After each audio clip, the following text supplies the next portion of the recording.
Hello guys, कैसे हैं आप? उम्मीद करूंगा बिल्कुल ठीक ठाक होंगे। और आप सभी सुन रहे हैं प्रोग्राम कम्युनिटी कलर्स रेडियो उड़ान पर। मैं हूं आपका दोस्त, आपका होस्ट, आपका साथी और आपका हमसफ़र रेडियो उड़ान पर। इस वक्त रात के 9 बज चुके हैं, दिन है शुक्रवार और प्रोग्राम कम्युनिटी कलर्स आपके लिए लेकर हाजिर हो चुका हूं मैं, आपका दोस्त पुनीत। प्रोग्राम कम्युनिटी कलर्स में होती हैं आपके लिए डिसेबिलिटी न्यूज़ और साथ ही साथ बहुत से नए नए सेगमेंट्स भी आपके लिए इस प्रोग्राम के तहत हम लेकर आते हैं। जैसा कि आप सुन रहे थे पिछले एपिसोड तक, आपके लिए लाइफ विदाउट साइट एनजीओ की ओर से कुछ ऑडियोज़ वेबकास्ट की गई। बहुत ही इंस्पिरेशनल ऑडियोज़ थी और हमारी कोशिश ये रहती है कि हर बार आपके लिए कुछ नया लेकर आएँ। तो इस बार भी आपके लिए कुछ खास होगा प्रोग्राम कम्युनिटी कलर्स में। प्रोग्राम को शुरू करने से पहले आपको ये बता दें कि आप रेडियो उड़ान सुनने के लिए हमारी ऐप्स प्ले स्टोर और ऐप स्टोर दोनों से डाउनलोड कर सकते हैं।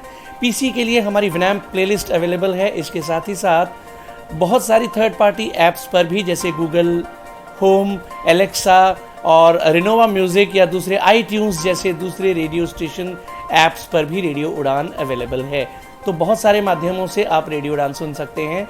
रेडियो उड़ान प्रोग्राम्स, बहुत सारे प्रोग्राम्स हमारे यूट्यूब पर भी अवेलेबल हैं, वहाँ से भी आप हमारे प्रोग्राम सकते हैं। और हमारे प्रोग्राम्स के बारे में, रेडियो उड़ान के बारे में लेटेस्ट अपडेट हासिल करने के लिए आप हमारा यूट्यूब चैनल सब्सक्राइब कीजिए, हमारा फेसबुक पेज लाइक कीजिए www.facebook.com/रेडियो उड़ान, और हमारा यूट्यूब चैनल है www.youtube.com/रेडियो उड़ान। इसके साथ ही साथ हमारे व्हाट्सएप के ग्रुप्स भी हैं, जिन्हें ज्वाइन करके आप बहुत सी अपडेट भी हासिल कर सकते हैं। बहरहाल अब बिना देर किए शुरू करते हैं प्रोग्राम कम्युनिटी कलर्स। लेकिन हाँ दोस्तों, इतना ज़रूर मैं कह दूं कि गर्मी बहुत ज़्यादा हो गई है। दोस्तों, गर्मी पूरे अपने उरोज पर है। अपना ख्याल रखिए और अपने आप को बचा कर रखिए, क्योंकि अगर गर्मी से आप बचे रहेंगे, सेहतमंद रहेंगे, तभी आप सुन सकेंगे रेडियो उड़ान। और हाँ, बहुत सी जगहों पर एक बार फिर से कोविड के केसेस सुनने में आ रहे हैं। तो अगर आपके यहाँ भी कोई अलर्ट आता है या आपको कोई इस बारे में सूचना मिलती है, आपके लिए मास्क पहनना ज़रूरी किया जाता है, तो आप सभी तरह के परहेज़ करते रहें और इसके साथ ही साथ प्रोटोकॉल को फॉलो करते रहें। रेडियो उड़ान मैट्रिमोनी मीट आपके लिए बहुत जल्द आने वाली है, तो इसका भी आप सभी को बेसब्री से इंतज़ार होगा। बहरहाल अब शुरू करते हैं प्रोग्राम कम्युनिटी कलर्स। सबसे पहले न्यूज़ हेडलाइंस।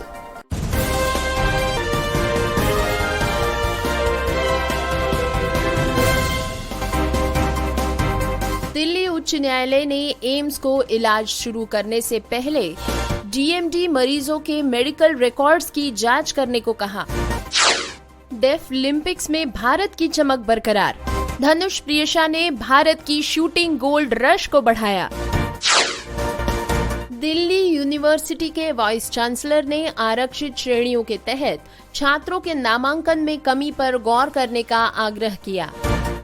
गुजरात के राजकोट में सीखने की अक्षमता वाली नाबालिग लड़की के साथ बलात्कार। रांची हवाई अड्डे पर विकलांग बच्चे के साथ भेदभाव की घटना।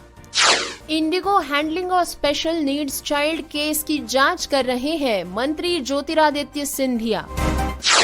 सोशल मीडिया पर बिना हाथों के ड्रम बजाते एक शख्स का वीडियो वायरल। चंडीगढ़ के स्वास्थ्य सचिव ने गलत मेडिकल सर्टिफिकेट की जांच के आदेश दिए। विकलांग उम्मीदवार ने खोई एमबीबीएस की सीट। सेरेब्रल पाल्सी बच्चे को प्रेगनेंसी के दौरान या जन्म के बाद भी हो सकती है। सेरेब्रल पाल्सी के बारे में जाने लक्षण, कारण और बचाव के तरीके। प्रस्तुत है लिंक एबिलिटी, विकलांग स्नातकों के लिए एक exclusive soft skill training programme. National Federation of the Blind Maharashtra राष्ट्रीय युवा सम्मेलन प्रेरणा 2022 लेकर आया है। न्यूज़ हेडलाइंस के बाद बारी आती है डिटेल्ड न्यूज़ बुलेटिन की, लेकिन उससे पहले एक छोटा सा ब्रेक के बाद वापस आएंगे। सुनते रहिए programme community colours only on radio Udaan, a flight of life. हाँ भी हो गई तैयारी स्पीच की? हाँ हो ही गई। सारे लोग तो पढ़ के देंगे, तू भी ब्रेल में लिख लेती। यार कितने साल हो गए ब्रेल को हाथ लगाए। जब से कंप्यूटर आया ना, ब्रेल को तो छुआ तक नहीं। मुझे याद है, कर लूंगी। Now I would like to call upon contestant number 4. Sir तेरा नंबर आ गया, all the best. Good morning everyone. The topic of my speech is environment. Environment is the surrounding in which we live. It is a source of life. Good or bad quality of social life depends upon the quality of our natural environment. The need of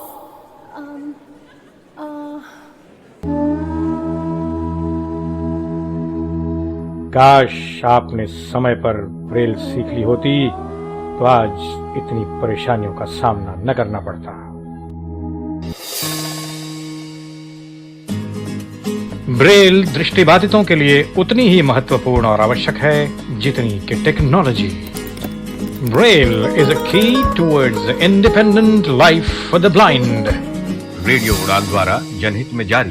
programme community colours में आप सभी का स्वागत। Detailed news bulletin की ओर बढ़ते हैं गौरी के साथ। Friends, welcome to the news and update show community colours. मेरा नाम है आरजे गौरी।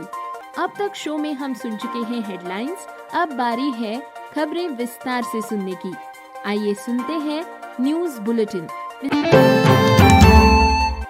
सेरेब्रल पाल्सी बच्चे को प्रेगनेंसी के दौरान या जन्म के बाद भी हो सकती है। सेरेब्रल पाल्सी के बारे में जाने लक्षण, कारण और बचाव के तरीके। दोस्तों, सेरेब्रल पाल्सी वाले ज्यादातर लोग इसके साथ पैदा होते हैं। इसे जन्मजात सेरेब्रल पाल्सी कहा जाता है, लेकिन ये जन्म के बाद भी शुरू हो सकता है। इस मामले में इसे अधिग्रहित सेरेब्रल पाल्सी कहा जाता है। सेरेब्रल पाल्सी विकारों का एक समूह है जो गति, संतुलन और मांसपेशियों के टोन को प्रभावित करता है। सेरेब्रल का अर्थ है विकार जो मस्तिष्क से संबंधित हो, और पाल्सी का अर्थ है कमजोरी या मांसपेशियों की समस्या। सेरेब्रल पाल्सी मस्तिष्क के उस क्षेत्र में शुरू होता है जो मांसपेशियों को हिलाने की क्षमता को नियंत्रित करता है। सेरेब्रल पाल्सी तब हो सकती है जब मस्तिष्क का वो हिस्सा विकसित ही नहीं होता है जैसा उसे होना चाहिए, या जब ये जन्म के समय या जीवन में बहुत जल्दी क्षतिग्रस्त हो जाता है।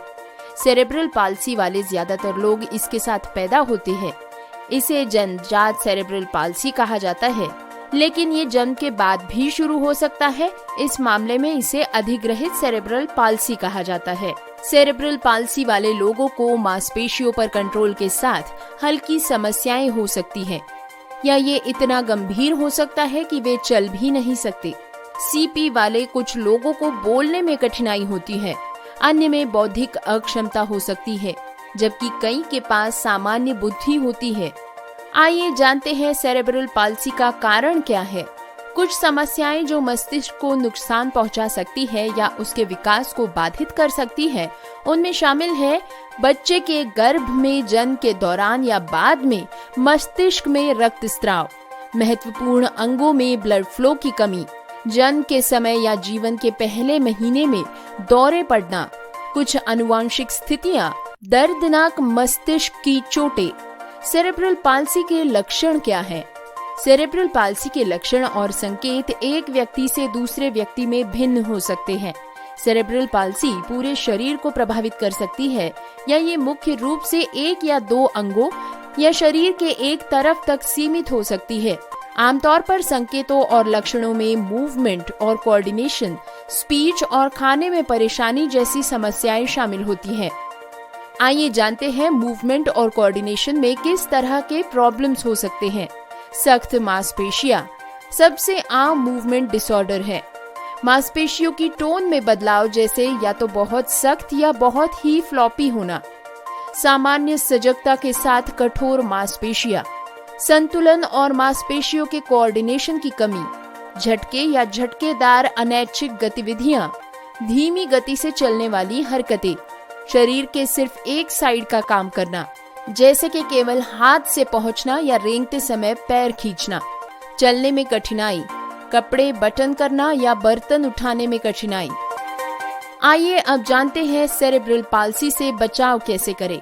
सेरेब्रल पाल्सी के ज्यादातर मामलों को रोका नहीं जा सकता है, लेकिन आप जोखिम को कम कर सकते हैं। अगर आप गर्भवती हैं या प्रेगनेंसी प्लान बना रही हैं, तो आप हेल्दी रहने और गर्भावस्था की जटिलताओं को कम करने के लिए ये कदम उठा सकती हैं। सुनिश्चित करें कि आपको टीका लगाया गया हो। रूबेला जैसी बीमारियों के खिलाफ टीका लगवाने से गर्भवती होने से पहले एक संक्रमण को रोका जा सकता है जो भ्रूण के मस्तिष्क को नुकसान पहुंचा सकता है। आप जितनी हेल्दी गर्भावस्था की ओर बढ़ रही हैं, उतनी ही कम संभावना है कि आप एक ऐसे संक्रमण को विकसित करेंगे जिसके परिणाम स्वरूप सेरेब्रल पाल्सी हो सके। प्रारंभिक और निरंतर प्रसव पूर्व देखभाल की तलाश करें। आपकी गर्भावस्था के दौरान आपके डॉक्टर के पास नियमित रूप से जाना आपके और आपके अजन्मे बच्चे के स्वास्थ्य जोखिमों को कम करने का एक अच्छा तरीका है। शराब, तंबाकू और अवैध दवाओं से बचें। इन्हें सेरेब्रल पाल्सी के जोखिम से जोड़ा गया है। दोस्तों, ये याद रखें कि सलाह सहित ये सारी सामग्री केवल सामान्य जानकारी प्रदान करती है। ये किसी भी तरह से योग्य चिकित्सा राय का विकल्प नहीं है। अधिक जानकारी के लिए हमेशा विशेषज्ञ या अपने चिकित्सक से परामर्श करें। दिल्ली उच्च न्यायालय ने एम्स को इलाज शुरू करने से पहले डीएमडी मरीजों के मेडिकल रिकॉर्ड्स की जांच करने को कहा। दोस्तों, दुर्लभ बीमारियों वाले बच्चों के इलाज से संबंधित याचिकाओं के एक बेंच में दिल्ली उच्च न्यायालय ने हाल ही में अखिल भारतीय आयुर्विज्ञान संस्थान एम्स को ड्यूकेनन मस्कुलर डिस्ट्रॉफी DMD से पीड़ित बच्चों के मेडिकल रिकॉर्ड की जांच करने के लिए कहा है, ताकि किसी की सिफारिश तैयार की जा सके। न्यायमूर्ति यशवंत वर्मा ड्यूकेनन मस्कुलर डिस्ट्रॉफी जैसे दुर्लभ बीमारियों से पीड़ित बच्चों से संबंधित याचिका पर सुनवाई कर रहे थे। याचिका में उन्हें मुफ्त इलाज मुहैया कराने का निर्देश देने की मांग की गई थी, क्योंकि इसमें शामिल चिकित्सा उपचार बहुत ही महंगा था। अदालत ने निर्देश दिया कि एम्स में सक्षम समिति द्वारा उपरोक्त अभ्यास किए जाए, जिसमें कहा गया है कि बेंच की याचिकाओं का हिस्सा बनने वाले उक्त DMD रोगियों के संबंध में एक सिफारिश सुनवाई की अगली तारीख 1 जून को या उससे पहले रिकॉर्ड पर रखी जाए। एम्स की डॉक्टर मधुलिका काबरा द्वारा अदालत को DMD, गौचर और MPS जैसी दुर्लभ बीमारियों से पीड़ित बच्चों के इलाज में आने वाली विभिन्न जटिलताओं से अवगत कराने के बाद ये घटनाक्रम सामने आया है। डॉक्टर काबरा ने प्रस्तुत किया कि DMD से संबंधित मामलों में 26 अक्टूबर 2021 को पहले दायर एम्स के हलफनामे में कहा गया था कि वे उपचार के लिए उत्तरदायी होंगे। इस तथ्य को ध्यान में रखते हुए कि वर्तमान में उपलब्ध दवाएं और उपचार प्रोटोकॉल स्वयं प्रयोगात्मक प्रतिनिधित्व करते हैं, चिकित्सा और अपेक्षित और पर्याप्त डेटा के अभाव में उपचार के प्रति उनकी प्रतिक्रिया और अलग अलग मामलों में इसकी प्रभावशीलता का निर्धारण किया जाना बाकी है। गौचर और MPS के निदान वाले मरीजों पर ध्यान देते हुए कोर्ट ने कहा कि एम्स ने 16 फरवरी 2022 को केंद्र पर धन जारी करने की अपनी मांग रखी थी। उस अनुरोध को उसके संचार के संदर्भ में 27 अप्रैल 2022 को दोहराया गया है। कोर्ट ने विद्वान ASG से इस संबंध में निर्देश लेने का अनुरोध किया है। ये तब था जब कोर्ट ने हाल ही में एम्स द्वारा दुर्लभ बीमारियों से पीड़ित बच्चों के इलाज की जरूरतों को पूरा करने के लिए आवश्यक धनराशि जारी करने के संबंध में केंद्र सरकार से जवाब मांगा था। इससे पहले न्यायमूर्ति पल्ली ने पिछले साल दिसंबर में एक विस्तृत आदेश में निर्देश दिया था कि ऐसे बच्चों का इलाज एम्स या अन्य उत्कृष्टता केंद्रों में तुरंत शुरू किया जाना चाहिए। ये देखते हुए कि ऐसे बच्चों के कष्टों को और नहीं बढ़ाया जा सकता है, जबकि वे केंद्र सरकार बच्चों के कल्याण के लिए नीति के तहत कवर किए जा सकते हैं। फ्रेंड्स, इसके साथ ही कोर्ट ने 3 साल के लिए दुर्लभ बीमारियों से पीड़ित लोगों के लिए आवंटित बजट का उपयोग नहीं करने के लिए केंद्र सरकार को फटकार लगाई है। इससे पहले केंद्र ने अदालत को सूचित किया था कि उसने दुर्लभ बीमारियों से पीड़ित बच्चों के इलाज के लिए धन एकत्र करने के लिए एक ऑनलाइन क्राउड फंडिंग प्लेटफॉर्म की स्थापना की है और इसे चालू किया है।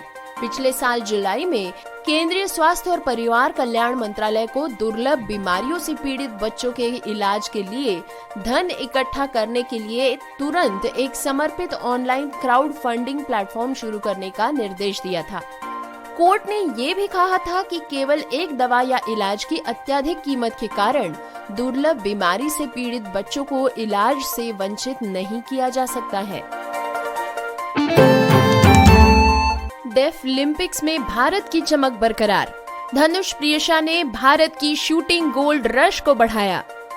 दोस्तों, धनुष श्रीकांत ने प्रियशा देशमुख के साथ मिलकर 10 मीटर एयर राइफल मिश्रित टीम प्रतियोगिता जीती है और ब्राजील के कैक्सिस डो सूल में 24वें डेफलिम्पिक्स में भारतीय निशानेबाजों की स्वर्ण दौड़ को आगे बढ़ाया है।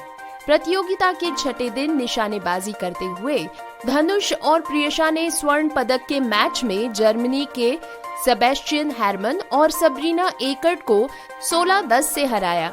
व्यक्तिगत पुरुषों की 10 मीटर एयर राइफल जीतने के बाद धनुष को खेलों का ये दूसरा स्वर्ण था। तेलंगाना के रहने वाले धनुष हैदराबाद में ओलंपिक पदक विजेता गगन नारंग की एकेडमी में प्रशिक्षण लेते हैं। भारत के पास अब डेफलिम्पिक्स में निशानेबाजी में 3 स्वर्ण पदक है, जिसमें अभिनव देशवाल ने शुक्रवार को पुरुषों की 10 मीटर एयर पिस्टल स्पर्धा जीती है।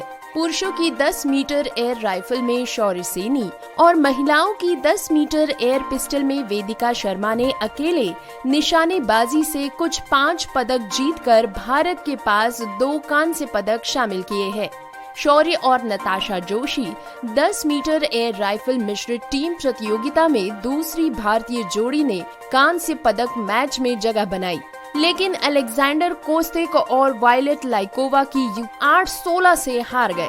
धनुष और प्रियशा क्वालिफायर राउंड से ही अपने फुल फॉर्म में थे, जहां उन्होंने स्वर्ण पदक पर अपना शॉट सुनिश्चित करने के लिए 414 के संयुक्त प्रयास के साथ 8 टीम क्षेत्र में शीर्ष स्थान हासिल किया। जर्मन उनका पीछा करते हुए खिताबी दौर में थे। वे 408.7 के दूसरे स्थान पर रहे। शौर्य और नताशा 407.4 के साथ तीसरे स्थान पर रहे, लेकिन चौथे स्थान पर रहने वाली यूक्रेन की जोड़ी ने पदक के दौर में उन पर पलटवार कर दिया। भारत ने ब्राजील डेफलिम्पिक के लिए अपने 65 मजबूत दल में 10 निशानेबाजों को भेजा है। दोस्तों, आइए अब इसी बहाने जान लेते हैं डेफलिम्पिक्स के बारे में कुछ अधिक जानकारी। 4 साल में एक बार आयोजित होने वाले डेफलिम्पिक्स विशेष रूप से सुनने में अक्षम एथलीटों के लिए होते हैं। दुनिया भर के सुनने की अक्षमता वाले सर्वश्रेष्ठ एथलीट पिछले रविवार को ब्राजील के दक्षिणी शहर कैक्सियास डो सोल में 24वें डेफलिम्पिक्स के उद्घाटन समारोह के लिए फेस्टा दा उवा मेन पेविलियन में शामिल हुए। ओलंपिक की तरह ही हर 4 साल में एक बार डेफलिम्पिक्स का आयोजन होता है। ये एक उत्सव है और ये सबसे प्रतिष्ठित बहु खेल आयोजन केवल सुनने में अक्षम एथलीटों के लिए है। ओलंपिक खेल अनिवार्य रूप से एक खुला आयोजन होते हैं, जो उनके लिए नहीं होता जो अक्षम नहीं है। पैरालंपिक कई तरह की शारीरिक अक्षमताओं जैसे दृष्टि और बौद्धिक अक्षमताओं वाले एथलीटों के लिए होता है। इसी बीच डेफलिम्पिक्स केवल उन एथलीटों के लिए है जो सुनने में अक्षम है। इसीलिए पैरालंपिक्स के विपरीत, जहां प्रत्येक घटना में विकलांगता के आधार पर अलग अलग वर्गीकरण होते हैं, उदाहरण के लिए 8 अलग अलग पुरुष और 5 अलग अलग महिलाओं की भाला फेंक स्पर्धाएं होती है, डेफलिम्पिक्स में प्रति अनुशासन सिर्फ एक विजेता होता है। जबकि ओलंपिक्स और पैरालंपिक्स का आयोजन अंतर्राष्ट्रीय ओलंपिक समिति द्वारा किया जाता है, डेफलिम्पिक्स को 1924 में अंतर्राष्ट्रीय मौन खेल कहा जाता था। इसका आयोजन अंतर्राष्ट्रीय खेल समिति द्वारा किया जाता है, जो IOC से संबंधित है।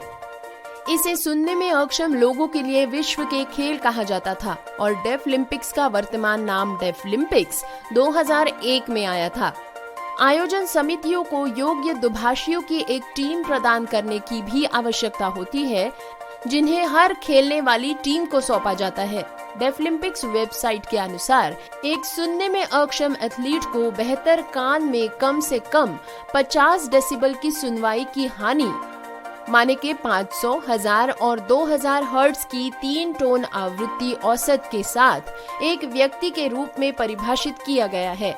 हियरिंग एड या इम्प्लांट का कोई अन्य उपकरण जो सुनने में सुधार या समर्थन करता हो को प्रतियोगिता के दौरान उपयोग करने की अनुमति नहीं है।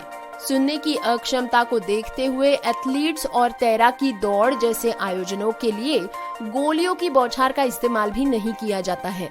इसके बजाय एथलेटिक्स में प्रत्येक प्रतियोगी के लिए शुरुआती ब्लॉक में रोशनी शुरू करने के लिए एक विशेष रूप से डिजाइन किया गया बोर्ड रखा गया है, जिसमें अलग अलग रोशनी आपके निशान पर सेट और गो के लिए कॉल को संकेत देती है। दिल्ली यूनिवर्सिटी के वाइस चांसलर ने आरक्षित श्रेणियों के तहत छात्रों के नामांकन में कमी पर गौर करने का आग्रह किया। दोस्तों, सामाजिक न्याय के लिए शिक्षाविदों के फोरम ने दिल्ली विश्वविद्यालय DU के कुलपति योगेश सिंह को पत्र लिखकर पिछले 5 साल के दाखिले के आंकड़ों का विश्लेषण करने का आग्रह किया है और इस वर्ष की प्रवेश प्रक्रिया शुरू करने से पहले आरक्षित श्रेणियों के तहत छात्रों की संख्या का आकलन किया जा सके। फोरम के अध्यक्ष और दिल्ली यूनिवर्सिटी की एकेडमिक काउंसिल के पूर्व सदस्य हंसराज सुमन ने सिंह को पत्र लिखकर उसमें आरोप किया है कि विश्वविद्यालय के कॉलेज हर साल स्वीकृत सीटों से अधिक छात्रों को प्रवेश देते हैं, जबकि आरक्षित श्रेणियों के तहत सीटें खाली रहती हैं। पत्र में कहा गया है कि ST, OBC और PWD कोटे के तहत प्रवेश प्रक्रिया शुरू करने से पहले ही पिछले 5 वर्षों के आंकड़ों का विश्लेषण किया जाना चाहिए। इससे पता चलेगा कि कॉलेज ने स्वीकृत सीटों से ज्यादा दाखिले किए हैं या नहीं, जबकि आरक्षित सीटें बदले में भरी जा रही हैं या नहीं। हर साल आरक्षित श्रेणियों की सीटें खाली रहती है। शिक्षाविदों ने दावा किया कि हर साल DU के कॉलेज में स्वीकृत सीटों से 10% ज्यादा एडमिशन्स होते हैं। ज्यादातर कॉलेज बढ़ी हुई सीटों पर आरक्षित वर्ग की सीटें नहीं भरते हैं। शिक्षाविदों ने कुलपति योगेश सिंह से कॉलेजेस के लिए एक निगरानी समिति गठित करने का भी आग्रह किया है, जो इन संस्थानों में सुविधाओं की कमी पर एक रिपोर्ट तैयार करे। दिल्ली विश्वविद्यालय को अपने स्तर पर कॉलेजों के लिए एक निगरानी समिति का गठन करना चाहिए। इस समिति में केवल आरक्षित वर्ग के शिक्षकों को ही रखा जाए। समिति इन महाविद्यालयों का दौरा करे और शिक्षकों, कर्मचारियों, छात्रों से उनकी समस्याओं पर बात करे। कॉलेजेस में सुविधाओं की कमी पर भी एक रिपोर्ट तैयार की जाए। विशेष रूप से DU के कुलपति ने पिछले महीने विश्वविद्यालय में SC, ST छात्रों के नामांकन में कमी के मुद्दे की जांच के लिए 8 सदस्यीय समिति का गठन किया था। समिति के अध्यक्ष छात्र कल्याण के डीन पंकज अरोड़ा है, जबकि संयुक्त डीन छात्र कल्याण गुरप्रीत सिंह को सदस्य सचिव नियुक्त किया गया है। आधिकारिक सूचना में कहा गया है कि कुलपति ने SC, ST छात्रों के नामांकन में कमी के मुद्दे की जांच करने के लिए दिल्ली विश्वविद्यालय में SC, ST छात्रों के नामांकन को तत्काल प्रभाव से बढ़ाने की सिफारिश करने के लिए एक समिति का गठन किया है। गुजरात के राजकोट में सीखने की अक्षमता वाली नाबालिग लड़की के साथ बलात्कार। दोस्तों, ये खबर है कि सीखने की अक्षमता वाली एक 15 वर्षीय लड़की के साथ पिछले 2 महीनों में एक पिता पुत्र की जोड़ी ने कथित तौर पर कई बार बलात्कार किया। रविवार देर रात को यौन शोषण की जानकारी मिलने के बाद उसकी मां ने दोनों के खिलाफ शिकायत दर्ज कराई। पुलिस ने कहा कि लड़की की मां तलाकशुदा थी और वांकानेर रोड पर एक सिरेमिक इकाई में काम करती थी, जहां आरोपी युगल भी काम कर रहे थे। मोरबी तालुका पुलिस थाने के सूत्रों ने बताया है कि उसकी मां आरोपी और उसके बेटे के साथ रिश्ते में आने के बाद से ही उसके साथ रहने लगी थी। पुलिस ने कहा कि पिछले 2 महीनों में आदमी और उसके बेटे ने कथित तौर पर कई बार नाबालिग के साथ बलात्कार किया।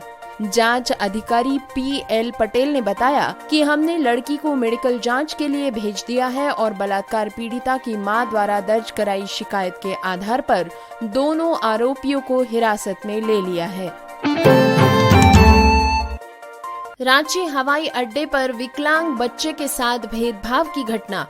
दोस्तों, दरअसल फेसबुक पर मनीषा गुप्ता ने पोस्ट किया ये वाकया सभी का ध्यान अपनी ओर खींच रहा है। आइए सबसे पहले सुनते हैं मनीषा ने अपने पोस्ट में क्या लिखा है। रविवार को रांची हवाई अड्डे पर एक विकलांग किशोर बड़े परेशानी में था। उसे हवाई अड्डे तक कार की सवारी करने में बहुत असहजता हुई थी। जब तक वो सुरक्षा जांच से गुजरा और गेट पर पहुंचा तो ऐसा ही लग रहा था कि वो भूख, प्यास और चिंता और भ्रम की स्थिति में है। उसके माता पिता स्पष्ट रूप से जानते थे कि उसकी स्थिति को कैसे संभालना है और अन्य यात्री ये पूछने के लिए रुक रहे थे कि क्या उन्हें किसी मदद या समर्थन की आवश्यकता है। और बस इसी बात ने इंडिगो एयरलाइंस के कर्मचारियों का ध्यान आकर्षित किया, जो इस परिवार के पास पहुंच गए और उन्हें चेतावनी दी कि अगर बच्चा शांत और सामान्य नहीं हुआ तो वो उन्हें बोर्ड पर नहीं चढ़ने देंगे। जब तक बोर्डिंग शुरू हुई तब तक बच्चे को खाना खिलाया जा चुका था। उसके पास जूस और पानी था। उसके माता पिता ने उसे सफलतापूर्वक दवा दे दी थी और वो तैयार लग रहा था। लेकिन फिर भी इंडिगो कर्मचारियों ने घोषणा की कि बच्चे को उड़ान भरने की अनुमति नहीं दी जाएगी। ये कहा कि वो अन्य यात्रियों के लिए एक जोखिम है। इससे पहले कि वो यात्रा योग्य हो सके उसे सामान्य बनना होगा। और फिर कर्मचारियों ने इस तरह के व्यवहार और नशे में यात्रियों के व्यवहार के आधार पर कुछ कहा जो उन्हें यात्रा करने के लिए अनुपयुक्त मानते हैं। अन्य यात्रियों ने तुरंत उनका घेराव किया और उनका डटकर विरोध किया। उन्होंने कर्मचारियों को आश्वासन दिया कि सहयात्रियों के रूप में उन्हें बच्चे और उसके माता पिता के विमान में सवार होने से कोई आपत्ति नहीं है।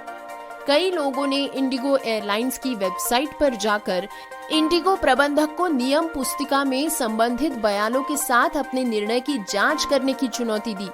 वही फ्लाइट ले रहे डॉक्टरों का एक प्रतिनिधि मंडल भी था। उन्होंने ग्राउंड स्टाफ से हवाई अड्डे के डॉक्टर को बुलाने और यात्रा करने के लिए बच्चे की फिटनेस पर कॉल करने के लिए कहा। यदि कोई स्वास्थ्य संबंधी तकलीफ बीच सफर में होती हो तो उन्होंने बच्चे और उसके माता को पूर्ण सहायता प्रदान करने की पेशकश भी की। उन्होंने कहा, हम इस बच्चे और उसके परिवार के साथ यात्रा करने वाले डॉक्टर्स हैं, अब उन्हें सवार होने दे। अन्य डॉक्टर, शिक्षक, सहकारी अधिकारी यात्रियों की चौड़ी रिंग से बाहर निकले।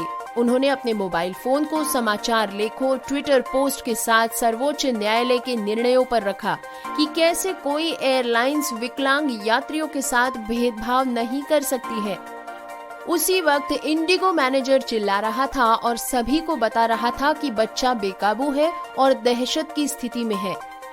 लेकिन यात्री केवल ऐसे युवा किशोर को देख रहे थे जो व्हील चेयर पर चुपचाप बैठा हुआ था। उसे सामान्य दुनिया के लिए एक जोखिम के रूप में कैसे देखा जा सकता है?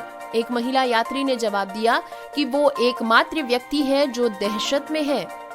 एक वरिष्ठ यात्री ने कहा, मैं सरकारी अधिकारी हूँ और मैं आपको बता सकता हूँ कि इस बच्चे को यात्रा करने का पूरा अधिकार है। आप उसके साथ भेदभाव नहीं कर सकते। इस पर मैनेजर ने बहुत ही तीखे स्वर में जवाब दिया कि ये मेरा निर्णय है और इसके बारे में आप कुछ नहीं कर सकते। आप कप्तान से बात क्यों नहीं करते? कृपया अपने प्रबंधक को कॉल करें। उनका नॉर्मल और आपका नॉर्मल एक जैसा नहीं है। देखो, पहले भी कई बार वो फ्लाइट में सफर कर चुका है। बस ये एक बुरा दिन था और अब वो ठीक है। कृपया उसे यात्रा करने दे।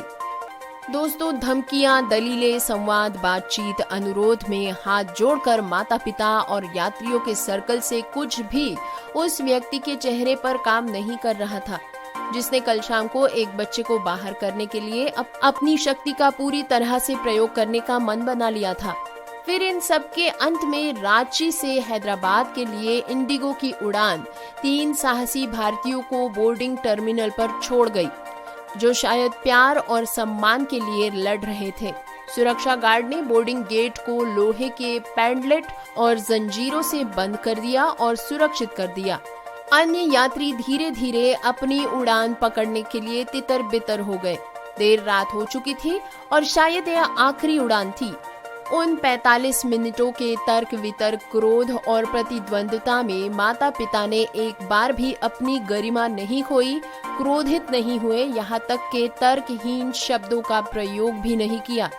उनका कहना था कि क्या आप जानते हैं कि एक विशेष बच्चे के माता पिता होने का मतलब क्या है? माँ ने बहुत ही भयावह क्षण में एयरलाइन मैनेजर से पूछा था कि क्या आपको लगता है कि मैं एक माँ के रूप में अपने बच्चे को, खुद को या किसी और को नुकसान पहुंचाने दूंगी? मदर्स डे की पूर्व संध्या पर हम सुन सकते थे कि ये सबसे दिल दहला देने वाला बयान था।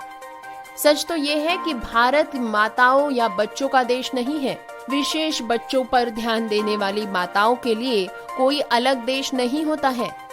दोस्तों, मसले के बहुत बढ़ जाने के बाद एयरलाइंस ने उन्हें होटल में ठहरने की सुविधा देकर परिवार को आराम दिया और अगली सुबह अपने गंतव्य के लिए उड़ान भी भरने दी।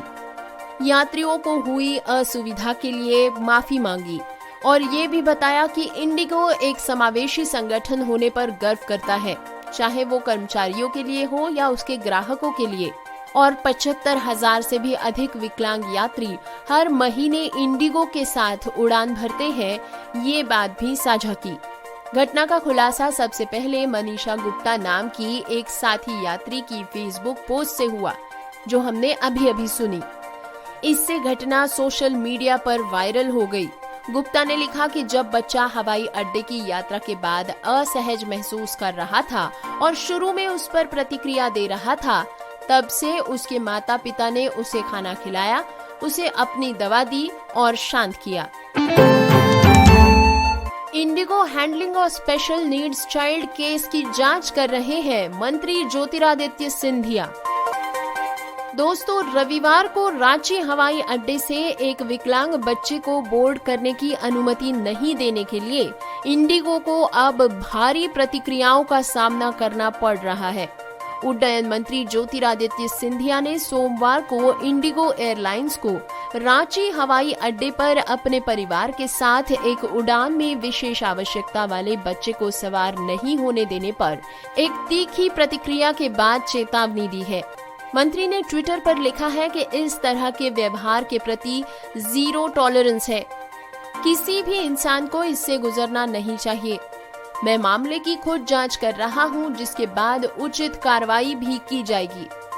The aviation regulator directorate general of civil aviation DGCA ने भी इंडिगो से रिपोर्ट मांगी है।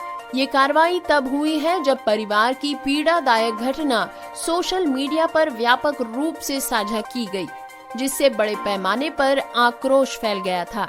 इंडिगो ने एक बयान में कहा कि बच्चे ने अन्य यात्रियों की सुरक्षा के लिए खतरा पैदा किया है। इसने जोर देकर कहा कि भेदभावपूर्ण व्यवहार के समावेशी और खंडित सुझावों पर उन्हें गर्व है। एयरलाइंस ने कहा कि यात्रियों की सुरक्षा देखते हुए 7 मई को एक विशेष रूप से विकलांग बच्चे को अपने परिवार के साथ उड़ान में जाने की अनुमति नहीं दी जा सकी, क्योंकि वो दहशत की स्थिति में था। ग्राउंड स्टाफ ने अंतिम समय तक उसके शांत होने का इंतजार किया, लेकिन कोई फायदा नहीं हुआ। दोस्तों, जैसा कि हम सभी जानते हैं, एक सहयात्री और घटना स्थल की गवाह मनीषा गुप्ता ने इस बात पर एक विस्तृत रिपोर्ट फेसबुक पोस्ट में लिखी है और साझा की है। पोस्ट में लिखा है कि इंडिगो प्रबंधक सुश्री गुप्ता चिल्लाती रही और सभी को बताती रही कि बच्चा बेकाबू है। प्रस्तुत है लिंक एबिलिटी, विकलांग स्नातकों के लिए एक exclusive soft skill training programme. इस प्रोग्राम के लिए रजिस्टर करने पर आपको मिलेगा intensive online training, sign language interpreter, CV building tips, interactive sessions, practice material, experienced corporate trainers. दोस्तों, ये ट्रेनिंग विकलांग स्नातकों के लिए कम्प्लीटली फ्री ऑफ चार्ज है। आपको बता दें कि कोर्स 27 मई 2022 को शुरू होगा। आज ही रजिस्टर करें। रजिस्टर करने के लिए इस नंबर पर संपर्क करें 918939675544, माने के 8939675544, या फिर मेल करें jobs@abilityfoundation.org पर, jobs@abilityfoundation.org पर। लिमिटेड सीट्स के चलते आज ही संपर्क करें। चंडीगढ़ के स्वास्थ्य सचिव ने गलत मेडिकल सर्टिफिकेट की जांच के आदेश दिए। विकलांग उम्मीदवार ने खोई MBBS की सीट। दोस्तों, आइए जानते हैं कि आखिर ये मसला क्या है। दरअसल एक PWD उम्मीदवार ने नीट रैंक हासिल करने के बावजूद अपनी MBBS की सीट खो दी है। यूटी के स्वास्थ्य यशपाल गर्ग सचिव ने शनिवार को सरकारी मेडिकल कॉलेज और अस्पताल सेक्टर 32 बोर्ड द्वारा 2 अलग अलग मेडिकल सर्टिफिकेट्स जारी करने की जांच के आदेश दिए। आवेदक जीवन कुमार काफले, जो 2021 नीट की परीक्षा में उपस्थित हुए थे, को शुरू में बोर्ड द्वारा अपात्र घोषित कर दिया गया था, लेकिन बाद में उसी बोर्ड द्वारा बेहतर उपकरणों के साथ परीक्षा के बाद योग्य घोषित कर दिया गया। हालांकि GMCH 32 की प्रवेश समिति ने उन्हें प्रवेश देने से इनकार कर दिया, क्योंकि दूसरे निर्णय के समय तक MBBS पाठ्यक्रम में प्रवेश के लिए काउंसलिंग बंद कर दी गई थी। काफले 40% दृष्टि दोष के साथ शारीरिक रूप से विकलांग है। गर्ग ने अपने आदेश में कहा कि एक ही मेडिकल बोर्ड द्वारा MBBS कोर्स में प्रवेश के लिए PWD श्रेणी के तहत पात्रता के बारे में बिल्कुल विपरीत राय के साथ 2 चिकित्सा प्रमाण पत्र जारी करने के मामले में GMCH 32 के चिकित्सा अधीक्षक द्वारा जांच की जानी चाहिए। जांच रिपोर्ट में भविष्य में इस तरह की घटनाओं से बचने के लिए सुधारात्मक उपाय भी सुझाए जाने चाहिए। उन्होंने कहा कि इस तरह के प्रमाण पत्र जारी करने की मौजूदा प्रक्रियाओं को सुव्यवस्थित करने की जरूरत है और आवश्यक उन्नत उपकरणों की खरीद की जरूरत है। गर्ग ने अपने यूटी पुल में PWD श्रेणी के तहत विशेष शैक्षणिक सत्र 2021-22 के MBBS पाठ्यक्रम में अतिरिक्त सीट के निर्माण की अनुमति देने के अनुरोध के साथ मामले को राष्ट्रीय चिकित्सा परिषद NMC के साथ उठाने के लिए कहा है।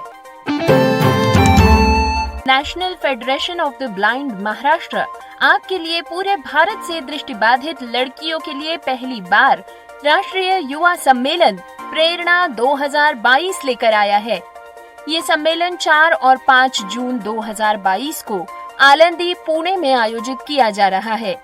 इसके लिए पात्रता मानदंड है स्नातक और स्नातक से ऊपर। कृपया अधिक जानकारी के लिए the national Federation of the Blind Maharashtra की सोशल मीडिया की जांच करें। फेसबुक पेज है NFBM Maharashtra, Instagram national Federation of the blind और ट्विटर हैंडल है @FederationBlind। सक्षम पंजाब की ओर से एंड यूजर्स के लिए 20,000 रुपए की रियायती कीमतों पर लैपटॉप उपलब्ध। जो छात्र इस योजना का लाभ लेने के इच्छुक है, कृपया पंजाब सक्षम कार्यस्थल से संपर्क करें। नंबर है 9056527454। नंबर एक बार फिर से नोट कर लीजिए, 9056527454। साथ ही आप दीपिका मैम के मोबाइल पर भी संपर्क कर सकते हैं। इनका नंबर है 8437692797।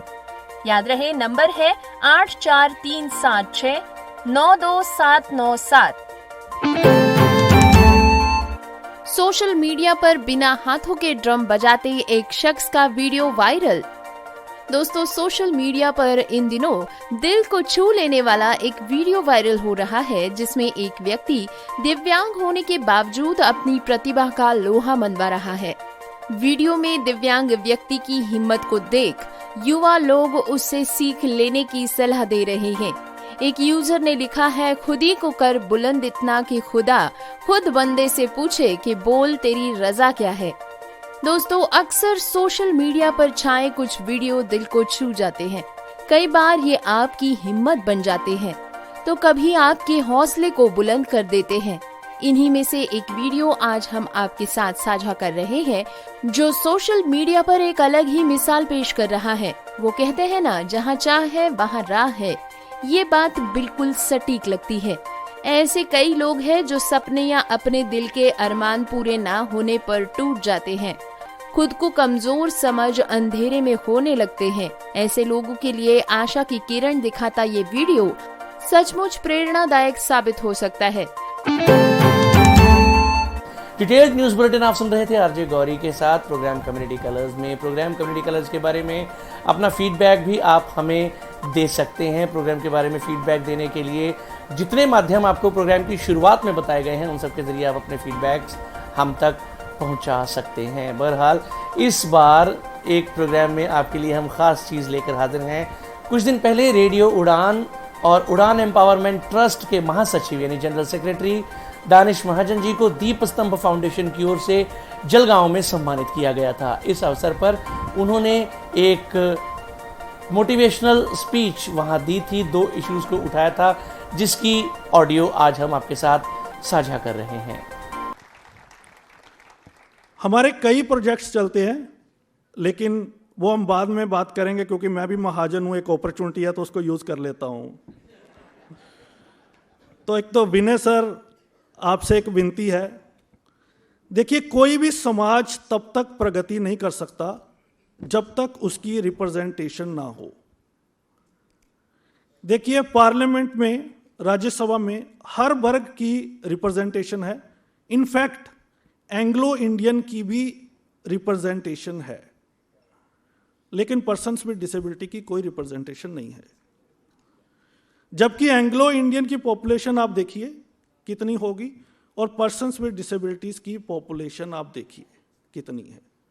2010 का आंकड़ा कहता है 2,68,00,000, जब सिर्फ 7 डिसेबिलिटी थी। 2016 के एक्ट में 21 डिसेबिलिटी है, और हमें लगता है कि जो डिसेबिलिटी का जो नया सेंसस होगा उसमें जो डिसेबल्ड की संख्या है वो 15 करोड़ से ज़्यादा है इंडिया में। वर्ल्ड हेल्थ ऑर्गेनाइजेशन कहती है कि हर 15वां शख्स डिसेबल्ड है, लेकिन हमारी राज्यसभा में, पार्लियामेंट में कोई सीट रिजर्व नहीं है। आपके माध्यम से मैं विनती करना चाहता हूं कि माननीय राष्ट्रपति जी 12 सीटें मनोनीत करते हैं, आर्ट के बेस पे, एंटरटेनमेंट के बेस पे, लिटरेचर के बेस पे। आप हमारी विनती उन तक पहुंचाए कि कम से कम 2 सीटें पर्सन्स विद डिसेबिलिटीज के लिए रिजर्व की जाए, क्योंकि जब तक रिप्रेजेंट, सब कुछ पार्लियामेंट से कानून बनना है, हर चीज वहां से होनी है, और जब तक हमारी रिप्रेजेंटेशन नहीं होगी हम उस तरह की अवेयरनेस नहीं कर पाएंगे, उस तरह से कम्युनिटी को एम्पावर नहीं कर पाएंगे।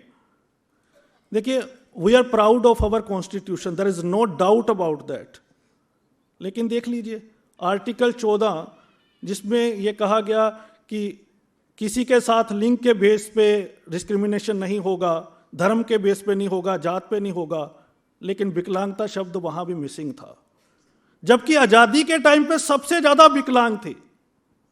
जब पार्टीशन हुआ तो ये चीजें हैं जिसपे भी हमें बात करने की जरूरत है, और मुझे पक्का यकीन है कि देखिए ये पूरी हो ना हो, लेकिन विनय सर हमारी विनती ऊपर तक पहुंचाएंगे, मैं ऐसी कामना करता हूं। बहुत बढ़िया। दूसरी बात, सचिन सर हैं, सारे लोग इनके फैन हैं, एक बार जोरदार तालियां सचिन सर के लिए। देखिए सचिन सर, हम 80s तक का जो सिनेमा था, जो ब्लाइंड लोग थे बहुत अच्छे से एंजॉय करते थे, क्योंकि उसमें ज़्यादातर डायलॉग्स होते थे, पूरी फिल्म हमें समझ आ जाती थी। लेकिन अभी चीज़ें बदली हैं, विजुअलाइजेशन हुई है, तो बहुत सारी जो चीज़ें हैं ब्लाइंड लोग वो एंटरटेनमेंट में इंडिपेंडेंटली एंजॉय नहीं कर पाते। वर्ल्ड ने इसका एक डिसीजन ढूंढा है, इसका सोल्यूशन ढूंढा रहता कि वहाँ ऑडियो डिस्क्रिप्शन मैंडेटरी है।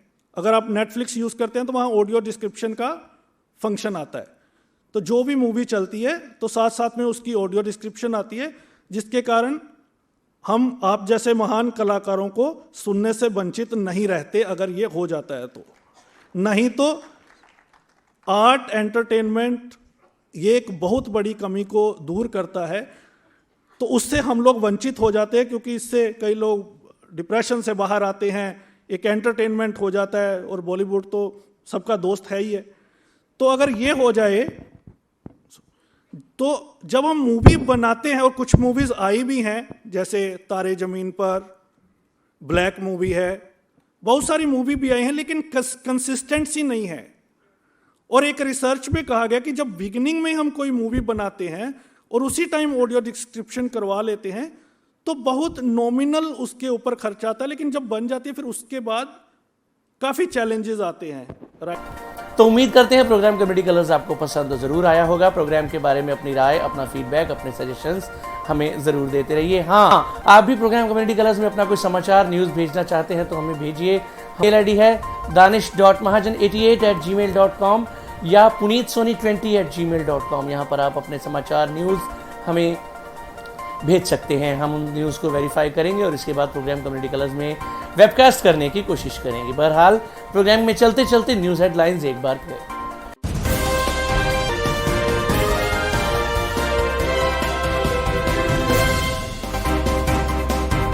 दिल्ली उच्च न्यायालय ने एम्स को इलाज शुरू करने से पहले डीएमडी मरीजों के मेडिकल रिकॉर्ड्स की जांच करने को कहा।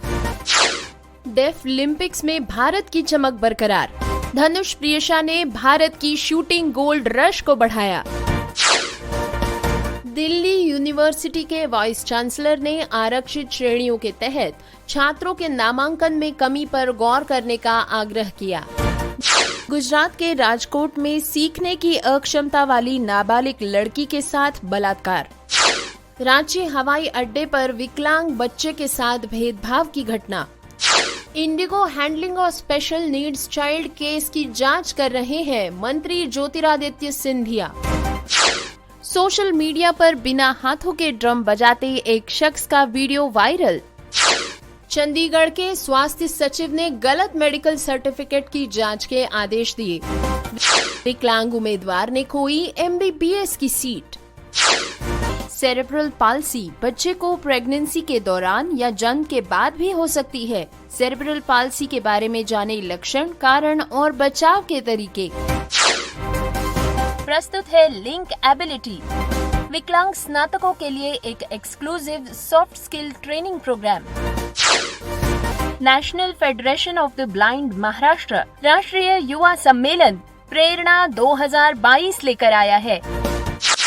तो इसी के साथ मुझे यानी पुनीत को आज का प्रोग्राम खत्म करने की दीजिए इजाजत। बाय, गुड नाइट, शब खैर, जय हिंद, जय भारत।